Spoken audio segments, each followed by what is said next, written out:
Broadcast.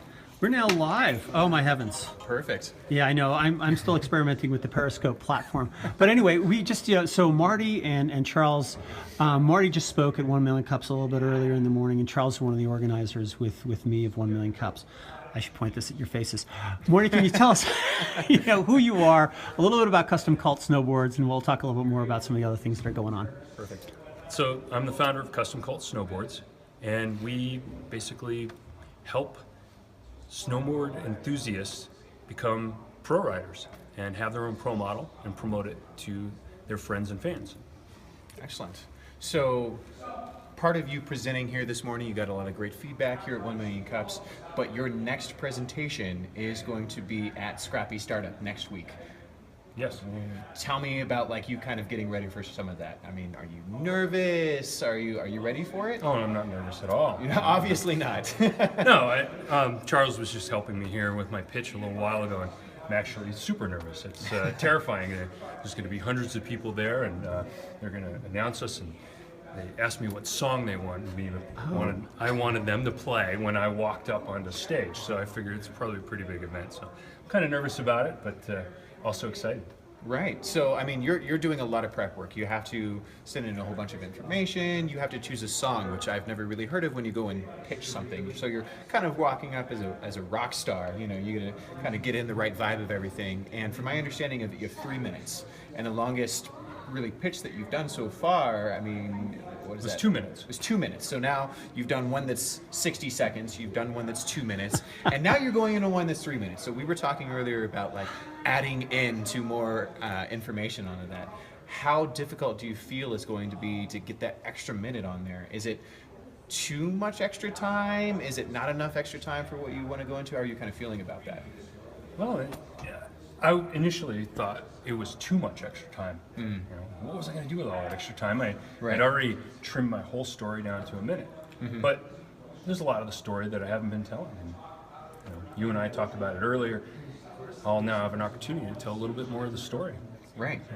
I'm happy about it. One of the things that we were definitely looking at too is always look at your audience. So we actually went on the website, looked at who the judges were, and kind of looked at their background. So, and another important point is anytime you're doing a presentation, make sure you know your audience. Really, we were talking about two great, financial people on there. So we're talking about, you need the numbers. So that's something else that you're going to be adding to that as well. Right. Okay. And who is our audience today? Everybody else that wants to be watching about what is going on here in Albuquerque in terms of entrepreneur and startups, and people that just like watching people talk with snowboards in their hands. So Ron Patel and Scribbles 505 are two of our audience members. Also there. Excellent. So you've done a lot of work with this company so far, but a lot of people don't have access to the tools to be able to start up a business. Q Lab, which is a local, actually nonprofit here in town, you've been working with them recently. Kind of tell about that company and some of the resources that they actually provide for some of the other people here in town. Yeah. Q Lab has been awesome. Yeah. When you start a business, sometimes you have a ton of money that you saved up or have investors. Sometimes you don't. And I started this on a shoestring. Didn't have much money. Q Lab is a makerspace that has space and equipment that you can use for a monthly fee. Okay, so define makerspace, because a lot of people don't know the concept. That's more of an East Coast idea, but that's something that's a new concept here in Albuquerque. Okay. Define exactly what a makerspace is. So, I used to have a garage with a whole bunch of tools in it. And I'd buy the tools I need to make whatever it was I wanted to make. But we all don't have a garage full of tools at this point. I don't have a garage full of tools right now. So to have a space to be able to do real physical work on things, or to tinker with things, or to have machines that you might not have at home, but you need access to when you're starting a business or doing a project. What kind of tools do they have there, for example? Well, they've pulled together and they have a laser cutter, 2 3D printers, a couple little CNC routers, large mill, lathes. Gosh, there's too much to even mention. So what are some of the things that have been built at Q Lab that you've seen that have been kind of cool? Gosh, I've seen some great robots made there.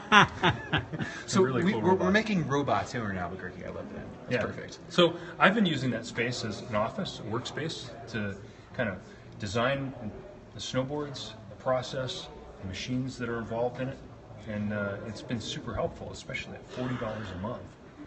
Perfect. You can't beat it. Awesome. All right, so definitely a huge promotion there for a Q Lab for anybody that needs extra tools, that doesn't have a garage and doesn't have thousands of dollars to be able to put forth for that sort of thing. And I want to thank you. Well, thanks to Charles for helping put together 1 Million Cups on a weekly basis, and thanks for being presenter. You know, we love the entrepreneurs in our community, and thanks and good luck to you, and keep moving forward. Thanks, Eric. Awesome. Thank you.